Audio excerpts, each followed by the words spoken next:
Ya, shalom saudaraku yang paling dikasihi, paling dicintai, paling disayangi oleh Tuhan Yesus. Salam damai sejahtera. Ya, shalom. Puji Tuhan, kita kumpul lagi dalam Bible Study, menjalani hidup berserah. Ya, buku menjalani hidup berserah luar biasa. Ya, saya sangat diberkati juga. Ya, kita bebas stres.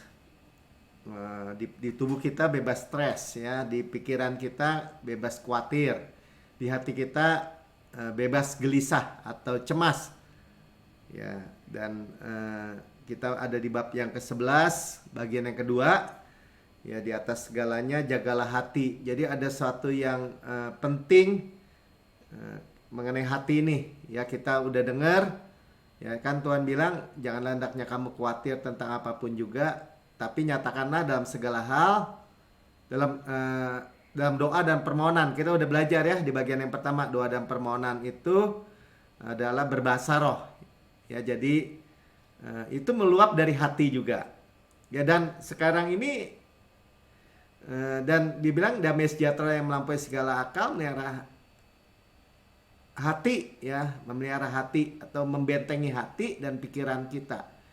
Jadi di atas segalanya jagalah hati ini bukan artinya di atas Yesus, bukan, ya. Maksudnya kita tahu bagaimana dari hati semua. Nah, hati kita sekarang apa yang kita dengar, kan? Hearing heart, hati yang mendengar, hati yang paham. Jadi saudara ini benar-benar makan, gitu ya, makan, menerima apa yang dari Tuhan, dari Bapa, roti hidup, itu makanan roh kita. Nah, kita makan,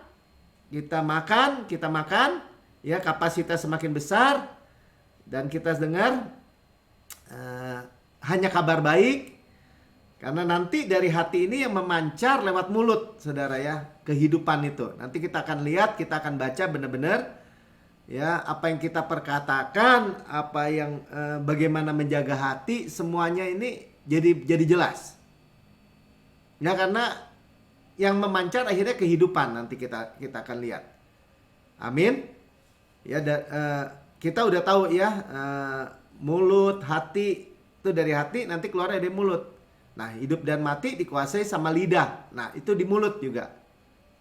Jadi saudara, ini yang kita masuk di dalam bagian 2 dari bab 11 ini luar biasa banget. Bagi saya tuh luar biasa sekali. Tuhan kasih rahasia yang luar biasa, ya. Jadi kasih karunia dan damai sejahtera itu kan berjalan beriringan. Kita udah dengar Rasul Paulus bilang gitu, ya, damai sejahtera, Injil damai sejahtera namanya. Jadi Injil Kristus atau kabar baik Kristus, Injil kasih karunia itu disebutnya juga Injil damai sejahtera. Luar biasa, ya. Jadi saudara, semua itu dalam satu kesatuan yang sama. Tentang Yesus juga kita tahu, kalau kita masuk di damai sejahtera artinya di tempat yang rest, ya, tempat perhentian. Kita damai sejahtera, kita rest. Kita berjalan dari penebusan, bukan dari kejatuhan, dari penebusan, sama-sama katakan. Amin. Ya, jadi saudara makin lama makin berakar dalam, kuat gitu. Nah, saudara yang mendengar di rekaman YouTube, saudara boleh like, subscribe, dan share. Jadi saudara semua yang mendengar boleh share, menjadi bagian dari kami untuk memberitakan Injil damai sejahtera. Dunia ini nggak lagi damai sejahtera nih, lagi gelap-gelapnya. Ya, semua dari 4 penjuru angin, roh, ya, baik ajaran sesat, perang, kelaparan, pandemi mulainya juga, ya. Itu dari 4 penjuru angin sedang menyerang. Dan gereja Tuhan itu adalah institusi yang Tuhan bangun, yang terkuat, yang terindah, yang termulia. Nah, Tuhan sedang meninggikan Yesus. Jadi Yesus dan karyanya yang sempurna di kayu salib. Saudara ingat itu aja, saudara tuh sadar, ya, bahwa kita ini posisinya itu benar-benar posisi bersama Yesus. Karena semua yang Yesus buat itu buat kita, bukan buat Yesus ya, bukan buat Bapa, itu mengembalikan hubungan kita ya. Tetapi pada prinsipnya sebagai kita untuk kita sebenarnya. Karena begitu besar kasih Tuhan buat kita. Nah, Saudara, luar biasa ya. Jadi di atas segalanya jagalah hati, dan kita judul berikutnya adalah, subjudulnya adalah mengatakan shalom ya, mengatakan damai sejahtera. Ya. Jadi luar biasa ya. Jadi kalau kita memerlukan mujizat, kita akan peroleh selama kita tetap memiliki shalom. Jadi kan kalau kita dengar ya kemarin bahwa iblis nggak bisa apa-apa kalau kita ini tetap tidak gelisah atau tidak khawatir, atau tidak, hati kita tidak gelisah atau tidak cemas. Iblis nggak bisa buat apa-apa.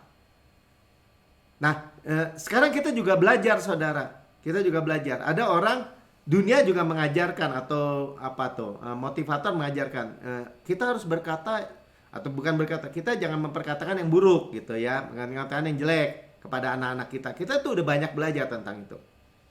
Tapi kita juga belajar, kalau gitu kita memperkatakan apa? Kita memperkatakan kebenaran. Nah, ini bagian dari kebenaran yang luar biasa yang kita akan dengar. Ya, jadi jelas tadi kita udah lihat di dalam Filipi 4 ayat 7 gitu, bahwa damai sejahtera atau shalom itu membentengi hati dan pikiran kita tentu saja ya. Tapi mulainya dari hati nih. Nah, jadi apa yang kita melihat mulai dari kita mau terima mujizat. Kita mau terima mujizat dari damai sejahtera atau shalom Tuhan ini. Ya, jadi kita nggak bicara lagi tentang shalom dunia ya, damai dunia, bukan. Tetapi shalom yang adalah warisan Yesus, shalom Yesus. Nah, kita terima mujizat itu dari shalom Tuhan ini. Kenapa? Karena kita memperkatakan, akhirnya kita memperkatakan dari tahta tuh, dari tahta ya, dari kedudukan, ya, dari memerintah gitu. Coba kita lihat di dalam Kolose 3 ayat 15. Saudara, ini kita maju terus ya, saudara yang belum mendengar yang sebelumnya, saudara bisa lihat ya di bab-bab sebelumnya ya. Kolose 3 ayat 15 kita baca sama-sama yuk. Hendaklah damai sejahtera atau shalom Kristus, ya udah jelas ya. Jadi shalom Kristus, aku mewarisi shalom kepadamu yang tidak seperti dunia berikan. Janganlah gelisah dan gentar. Ya, jadi hanya shalom Kristus yang membuat kita tidak gelisah dan tidak gentar. Hanya shalom Kristus yang membentengi hati dan pikiran kita. Udah jelas ya. Dan Tuhan bilang gini, kamu udah terima mujizat, tinggal di dalam shalom, tinggal di dalam damai sejahtera. Jadi ternyata kita mendalami shalom nih sekarang nih di bab 11 bab 2 ini, luar biasa ya. Memerintah hatimu ya, memerintah dalam hati artinya apa? Bertahta. Biar kalau memerintah itu kan berkata-kata, memberi perintah. Ya, titah raja berkuasa. Nah, jadi Tuhan bilang gini, nasihatnya melalui Kolose 3 ayat 15. Damai sejahtera Kristus memerintah hatimu. Gitu kita keep dulu ya. Karena itulah kamu telah dipanggil menjadi satu tubuh dan bersyukurlah. Ya, ini gambaran daripada tubuh Kristus. Jadi Kristus kepala itu sumber shalom. Ya, memerintah ya, sama-sama katakan memerintah. Ini praktis sekali. Ya, jadi kalau dia memerintah, kita bisa menjaga hati. Nah, nanti kita akan lihat memerintah apa? Ya, perkatakan aja itu shalom. Ya, perhatikan ya, pegang dulu. Ini agak sederhana tapi jadi bisa agak rumit gitu. Tapi sebenarnya nggak rumit. Kita udah paham ya, ternyata seperti itu kabar baik itu. Ya, kita udah dengar ya, shalom itu apa Pak Melki? Ya, damai di pikiran, peace of mind, kesehatan, kemakmuran. Semua hal-hal yang baik, utuh, sempurna semua. hal-hal yang positif ya. Makanya kita selalu bilang good opinion of God ya. Kita memiliki opini yang baik tentang Tuhan. Misalnya kan kita selalu bilang Tuhan di pihak saya, bukan melawan saya. Ya pasti baik. Amin. Ya, nah lihat nih praktis ya. Jadi dalam Amsal 4 ayat 20 sampai 23 ya. Ini nasihat daripada penulis Amsal.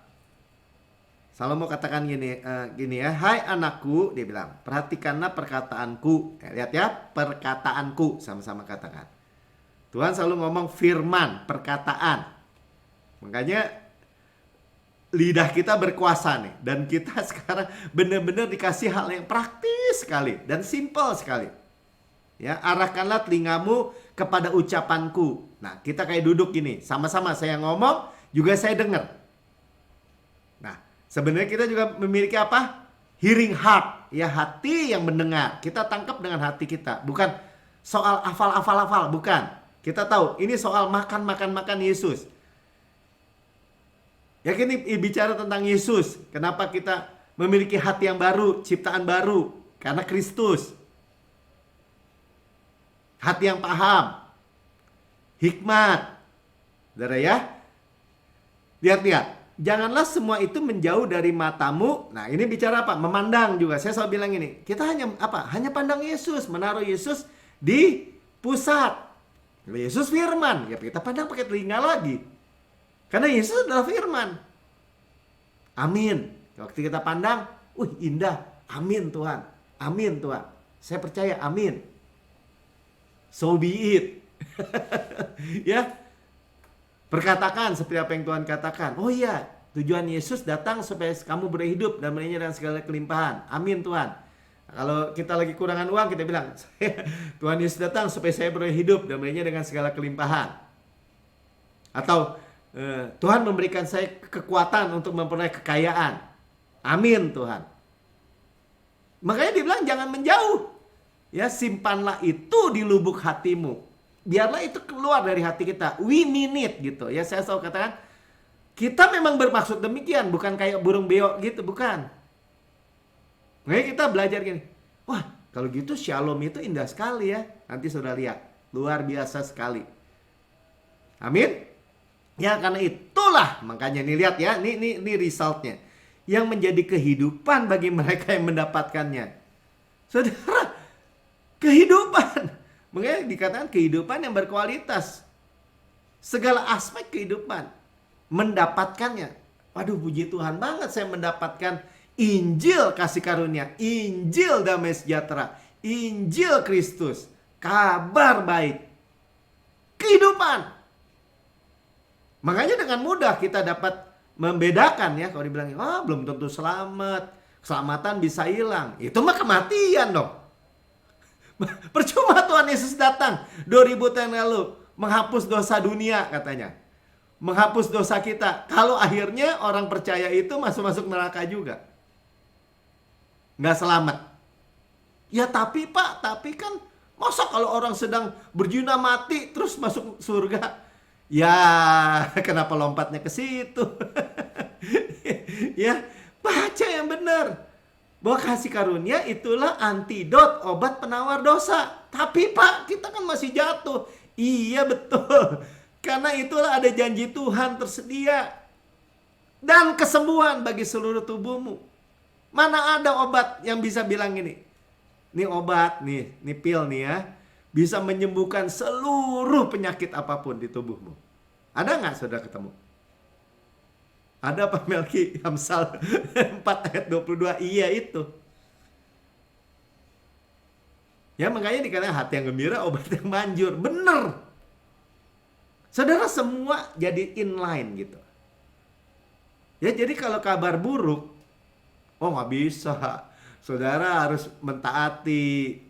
Taat dulu. Jangan menerima mujizat. Sakit dulu menerima mujizat. Bahkan hal yang seperti itu.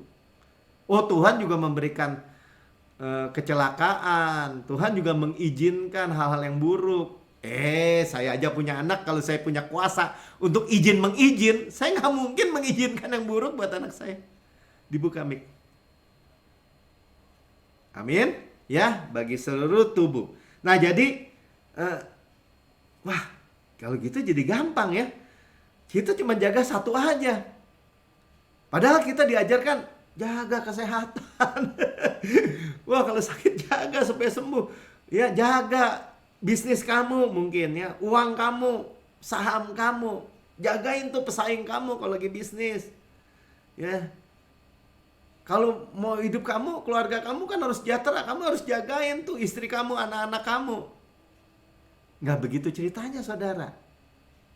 Betul, pada akhirnya kita menjaga bisnis kita dengan baik, menjaga istri, anak-anak kita dengan baik. Tapi daripada kita jaga yang begitu banyak yang kita nggak bisa, bisa saudara jaga pesaing saudara semua? Wah itu pesaing, saya di ini diteluh, di apa, ditaruh guna-guna atau apa. Ada yang begitu, Kristen. Ya, lebih baik ikut satu perintah aja. Tuhan perintahnya apa? Jaga hatimu katanya. Karena dari situlah terpancar kehidupan. Amsal 4 ayat 23. Ya, jagalah hatimu. Baca sama-sama deh. Supaya jangan disangkanya saya ngarang-ngarang nih. Ya, jagalah hatimu dengan segala kewaspadaan. Karena dari situlah terpancar apa? Kehidupan. Zoe, kehidupan berkualitas. Kehidupan yang sebenarnya yang dicari oleh semua orang. Ya bagi saya, kok bisa? Kalau misalnya orang tanya, kok bisa? Ya Tuhan yang jaga perkara-perkara yang lain. Kalau saya taati, bukan taati. Saya kesadar bahwa ya cuma satu aja saya harus jaga. Hati saya dengan segala kewaspadaan. Supaya apa? Supaya terima hati yang mendengar kabar baik. Mudah ya? Tuhan memang kasih yang mudah sebenarnya. Tuhan kasih yang mudah. Nanti kita akan lihat contohnya di Alkitab benar-benar ya. Coba Roma 8 ayat 28. Kan dari situ terpancar kehidupan. Kenapa? Karena kita tahu sekarang bahwa Allah turut bekerja dalam segala sesuatu untuk mendatangkan kebaikan bagi mereka yang mengasihi Dia. Ya kita mengasihi Tuhan. Kenapa? Karena Tuhan lebih dulu mengasihi kita. Yaitu bagi mereka yang terpanggil sesuai dengan rencana Allah. Ya udah jelas. Tuhan punya rencana bagi kita. Rancangan damai sejahtera. Rancangan shalom. Bukan kecelakaan, untuk memberikan masa depan penuh pengharapan. Tuhan memanggil kita untuk menjadi generasi Benyamin. Kemuliaannya melalui hidup kita di dalam Kristus. Amin saudara. Luar biasa ya. Jadi kalau kita, makanya judulnya di atas segalanya jagalah hati. Maksudnya itu saudara. Nah kalau ditanya caranya gimana? Caranya gimana? Ya karena saya udah bilang minggu lalu, kita nggak ngomong cara sebenarnya. Kita serap, kita makan, kita dengar roti hidup, kita dengar napas hidup. Terima dengan hati kita. Karena ini sesuatu yang Tuhan sudah sediain, Tuhan sudah bayar. Waktu kita terima itu mengalir di darah kita nih. Yang percaya katakan amin. Sehingga ya memang dari mulut kita terpancar perkataan yang benar. Nah ini kita belajar ya caranya. Nah ini cara praktis. Sama-sama katakan cara praktis. Saudara di dalam 1 Raja-Raja 4 ya, jangan dibuka dulu ya. Saya ceritain dulu. Ya kita tahu ada Nabi Elisa. Nabi Elisa dia ada perempuan Sunem. Jadi perempuan Sunem itu kaya ya. Suaminya kaya, udah tua tapi suaminya kaya. Dia menyediakan tempat kamar di atas di loteng buat Nabi Elisa. Kalau dia datang, ya selalu dia sediain makan lah, sediain segala kebutuhannya. Nah suatu ketika Nabi Elisa tanya sama Gehazi kan bujangnya, tanyain deh dia butuh apa sih? Iya dia memang sudah sediain banyak untuk kita, tapi dia nggak punya anak, suaminya udah tua. Nah kemudian singkat cerita Nabi Elisa bilang bahwa dia punya anak tahun depan dan benar punya anak. Nah anaknya mati saudara, suatu ketika udah besar mati. Nah saudara lihat ya, coba lihat situasinya begini. Nggak punya anak, udah tua, punya anak, seneng dong. Orang bilang ini semata wayang, ini udah anak apa tuh? Anak emas atau anak apalah. Ya satu-satunya udah sayang. Lagi lucu-lucunya mati gitu, meninggal. Ya pedih hatinya. Sama-sama dengan pedih hatinya. Jadi situasinya, dengar ya, situasinya anaknya mati satu-satunya, situasinya buruk, pedih, frustasi. Nah, ini menggambarkan suatu situasi yang nggak ada shalom kan? Nggak ada shalom. Tapi kita mau baca sehingga kita praktis ya. 1 Raja-Raja 4 ayat 23 dulu. Nah, kemudian dia bersiap-siap pergi untuk bertemu dengan Elisa. Anaknya ditaruh di ranjangnya Elisa kalau Elisa nginep di rumahnya ya. Berkatalah suaminya, mengapakah pada hari ini engkau hendak pergi kepadanya, ya, kepada si Elisa. Padahal sekarang bukan bulan baru dan bukan hari Sabat. Jawab perempuan itu, jangan khawatir. Bahasa Inggrisnya it is well. Bahasa Ibraninya shalom. Shalom. Sudah lihat ya, dalam situasi gelap, situasi yang gak menentu, situasi yang kita gak tahu harus buat apa, kita bisa bilang gini, shalom. Shalom untuk keuangan saya. Shalom untuk kesehatan saya. Shalom untuk keluarga saya. Saudara jangan main-main perkataan ini. Lihat ya, ini kita benar-benar pelajari. Lompat ke ayat 25. Demikianlah perempuan itu berangkat dan pergi kepada Abdi Allah di Gunung Karmel. Segera sesudah Abdi Allah melihat dia dari jauh, berkatalah dia kepada Gehazi. Jadi Abdi Allah Elisa, ya, Gehazi bujangnya. Lihat perempuan Sunem itu datang, ya, perempuan Sunem. Larilah menyongsongnya dan katakanlah kepadanya, shalomkah engkau, shalomkah suamimu, shalomkah anak itu? Jawab perempuan itu, it is well. Shalom. Ya, bahasa Indonesia selamat. Selamat. Shalom. Peace of mind, kesehatan, kemakmuran. Wow, begitu praktis saudara. Ya, jadi kalau orang dibilang dalam situasi sangat-sangat buruk, sangat-sangat memfrustrasikan. Ya, dia sedih. Soalnya gini, dia bilang, saya nggak mau minta apa-apa, tapi kamu yang ngasih. Kasih anak, saya udah senang. Dia udah senang, mati lagi. Ya, jadi tetap ya, dia tidak tahu harus bilang apa-apa lagi. Sebenarnya dia nggak tahu harus bilang apa. Nah, ini situasi di mana kita atau saudara dan saya menghadapi suatu situasi udah nggak tahu deh. Ya, nggak tahu harus bikin apa-apa. Saudara, saya kasih tahu begini. Ketika iblis menyerang dari luar apapun, ya, dia tidak bisa mencegah atau memberangus atau membungkam mulut kita. Ya, padahal ayat 27, saya terusin dulu ayat 27 ya. Dan sesudah ia sampai ke gunung itu, dipegangnya kaki Abdi Allah itu. Tetapi Gehazi mendekat hendak mengusir dia. Gehazi nggak paham ya. Lalu berkatalah Elisa, ya, Abdi Allah, biarkanlah dia. Hatinya pedih. Saudara, sampai hatinya pedih. Ya, ia tetap berseru dan mengatakan shalom. Nah, orang berkata, loh, kalau gitu itu dong Pak, itu bohong dong Pak. Enggak, dia merahasiakan. Ya, makanya dia bilang, Tuhan menyembunyikan hal itu daripadaku, tidak memberitahukannya kepadaku. Ya, jadi Elisa nebak akhirnya. Ya, nanti singkat cerita dia ke rumahnya dan anak itu berdoa dan anak itu bangkit. Saudara, ketika memang seringkali keadaan, gimana? Seolah-olah gini ya, gimana keuangan? Oh, bagus, keuangan saya baik. Bohong misalnya gitu ya. Kita nggak perlu bohong. Kita bilang shalom. Selamat. It is well. Oke. Semua baik-baik saja.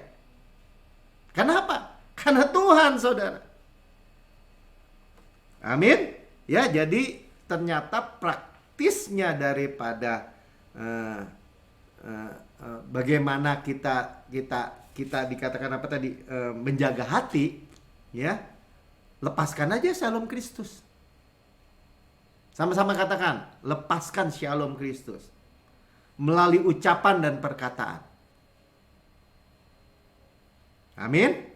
Ya, jadi kalau ada orang, kita sering dengar ya, kalau saya sering dengar karena mertua saya punya toko.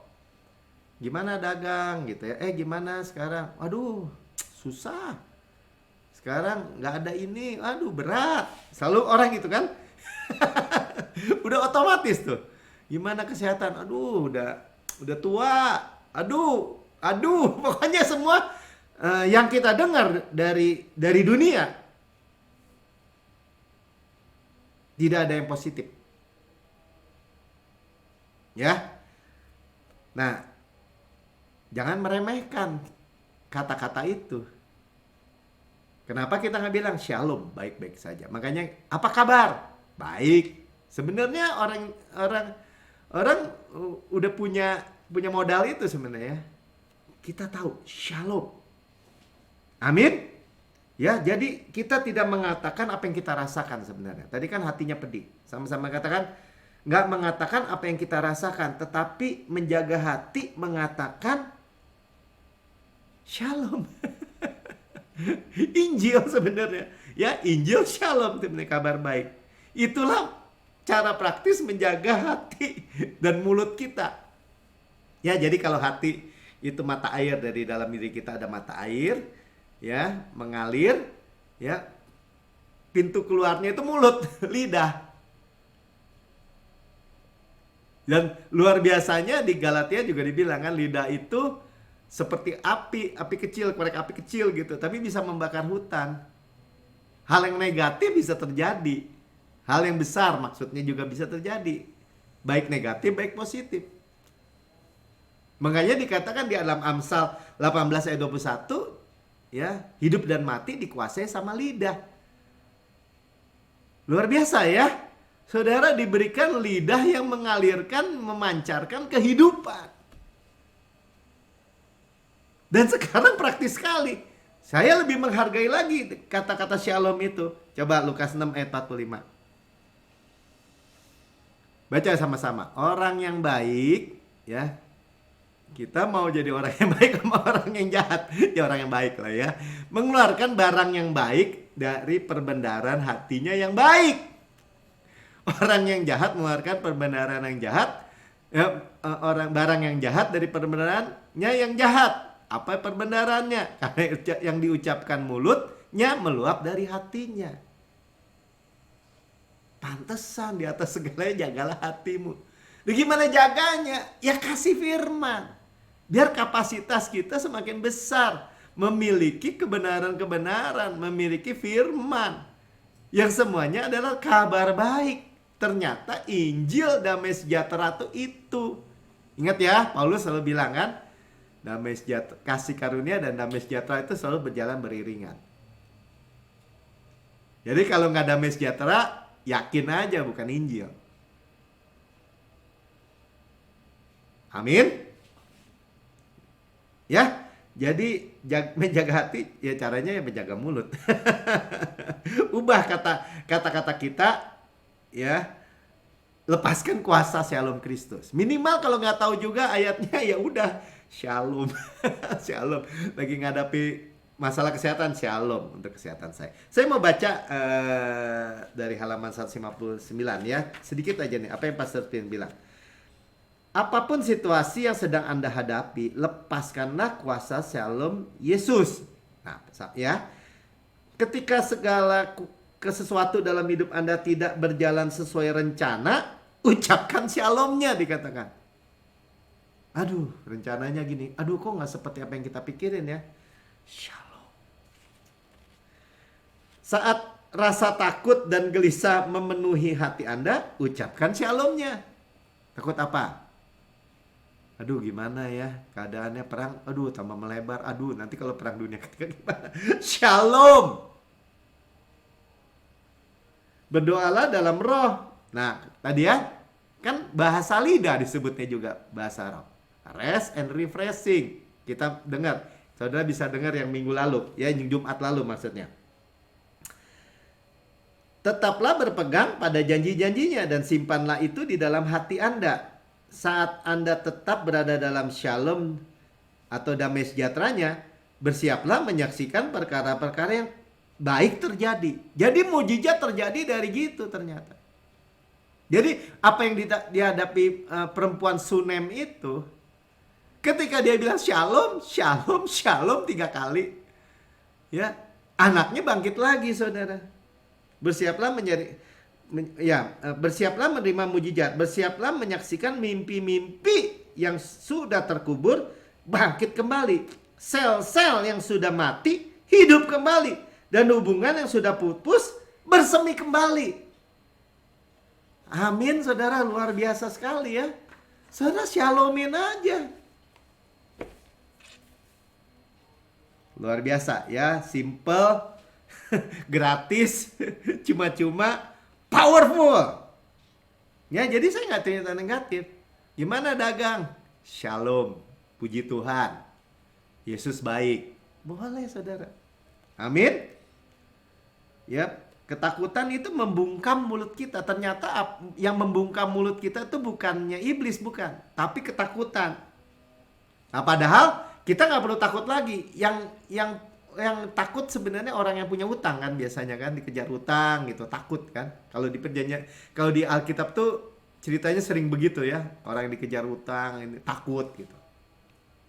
Ya, Yohanes 20 ayat 19-20. Ini saudara, waktu Yesus bangkit, murid-murid ketakutan nih. Lihat ya, ketika hari sudah malam, pada hari pertama minggu itu, ya hari Minggu ya, berkumpullah murid-murid Yesus di suatu tempat dengan pintu-pintu yang terkunci. Ya, jadi kalau takut, pintu-pintu terkunci. Nah, pintu itu bicara mulut juga ya. Karena mereka takut kepada orang-orang Yahudi. Pada waktu itu datanglah Yesus berdiri di tengah-tengah mereka dan berkata apa? Shalom. Ketakutan berubah jadi apa? Dan sudah berkata demikian, dia menunjukkan tangannya ya, dan lambungnya kepada mereka. Murid-murid itu bersukacita ketika mereka melihat Tuhan. Tuhan menunjukkan tangannya dan lambungnya berlubang paku, ditombak, bolong, ya, ditunjukkan. Itu apa? Tanda terima atau bondnya atau tanda terimanya sudah lunas, saudara. Jadi Tuhan tunjuk, kita tahu, kita ingat sudah lunas, sudah selesai. Saudara mau mengalami mujizat?